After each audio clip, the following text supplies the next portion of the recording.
মিঠু একালের ঈশ্বরচন্দ্র বিদ্যাসাগর অভাবের তাড়নায় তাকে রাতের রাস্তার আলোতেই পড়তে বসতে হচ্ছে।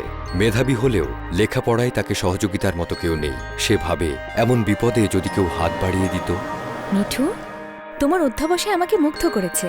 তার বদলে আমি তোমার 3টে ইচ্ছে পূরণ করে দিতে চাই। 3 বেলা খাবারের ব্যবস্থা করে দিন। এই নাও জাদুর প্লেট। এর কাছে তুমি যা চাইবে তাই পাবে। খাবারের কোনো অভাব হবে না। অন্ধকারে আমাদের খুব কষ্ট হয়। এই নাও জাদুর বাল্ব। আজ থেকে তোমার ঘরে আজীবন আলোর বন্যা বয়ে যাবে। আর কি চাও বলো? মা বলেছে পড়ালেখা করে বড় মানুষ হতে হবে। ভালো রেজাল্টের জন্য আমাকে পাঞ্জেরি পিআরএস পদ্ধতির মাধ্যমিক সৃজনশীল সিরিজের সবগুলো বই এনে দিন। এই নাও।